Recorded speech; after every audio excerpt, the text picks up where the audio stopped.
আমাদেরকে সিদ্ধান্ত নিতে হবে যে আমরা তার মতো ত্যাগী মানুষ হব, যিনি যুদ্ধ শুরুর সময় তার স্ত্রী এবং 2 শিশু সন্তানকে আল্লাহর হাতে রেখে যুদ্ধে চলে গিয়েছিলেন, পরোয়াও করেন নাই যে তাদের কি হবে।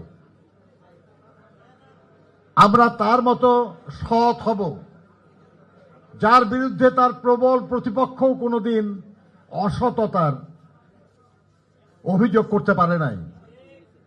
আমাদেরকে সিদ্ধান্ত নিতে হবে যে আমরা তার মতো পরিশ্রমী হব, যিনি রাষ্ট্রপতি হয়েও আমাদের যে কারো চেয়ে অনেক বেশি পরিশ্রম করতেন প্রতিদিন দেশের স্বার্থে, জনগণের স্বার্থে।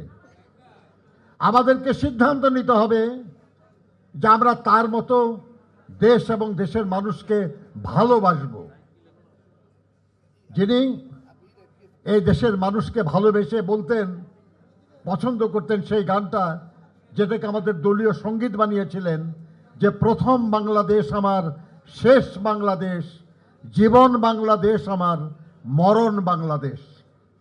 আমরা কি হৃদয়ে ধারণ করতে পারি এটা? এই বাংলাদেশই আমাদের প্রথম, এই বাংলাদেশই আমাদের শেষ, এই বাংলাদেশই আমাদের জীবন, এই বাংলাদেশই আমাদের মরণ। যদি পারি তাহলেই শুধু শহীদ জিয়াকে আমরা শ্রদ্ধা করি, তাহলেই শুধু তার জন্মদিনের অনুষ্ঠান উদযাপন সার্থক, আর না হলে এটা শুধুই আনুষ্ঠানিকতা। আমাদেরকে তার মতো দূরদৃষ্টি সম্পন্ন হতে হবে, যিনি এই দেশের কল্যাণের জন্য দেশের কৃষির উন্নয়নের কাজ করেছেন। যে দেশে লক্ষ লক্ষ মানুষ ৭৪ সালের দুর্ভিক্ষে অকালে জীবন দিয়েছেন, সেই দেশে তিনি খাদ্য উৎপাদন এতই বাড়িয়েছিলেন যে আমরা গিলির দুর্ভিক্ষপীড়িত মানুষের জন্য চাল রপ্তানি করতে পেরেছিলাম। তিনি সেই ব্যক্তি যিনি এই বাংলাদেশের কলকারখানা যখন আগুনে পুড়ে যাচ্ছে, বন্ধ হয়ে যাচ্ছে, নিঃশেষ হয়ে যাচ্ছে, সেই দেশে পুনরায় তিনি উৎপাদন কার্যক্রম শুরু করলেন।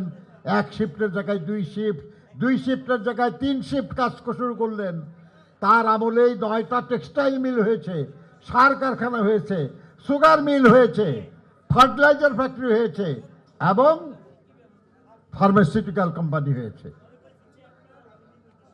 তিনি এ দেশের বেকার যুবকদের কর্মসংস্থানের জন্য ক্ষুদ্র এবং কুটির শিল্পের প্রসার করলেন, গার্মেন্ট শিল্প প্রতিষ্ঠা করলেন এবং বিদেশে কর্মসংস্থানের ব্যবস্থা করলেন। আমাদের কি ওই দূরদৃষ্টি আছে? আমরা কি সেই দূরদৃষ্টি নিয়ে আমাদের দল পরিচালনা, রাষ্ট্র পরিচালনার কাজ করার ইচ্ছা রাখি? না রাখলে পরে শহীদ জিয়ার প্রতি শ্রদ্ধা জানানো হবে না। তিনি এ দেশের কল্যাণের জন্য নারী এবং শিশুদের জন্য মন্ত্রণালয় করলেন, যুবকদের জন্য মন্ত্রণালয় করলেন, কর্মসংস্থানের জন্য মন্ত্রণালয় করলেন। এই ধরনের দূরদৃষ্টি সম্পন্ন মানুষের স্মৃতির কথা মনে করে আমরা যদি নিজেদেরকে ওরকম দূরদৃষ্টি সম্পন্ন করার চেষ্টা না করি, তাহলে বৃথাই তার জন্মদিন উদযাপন করা।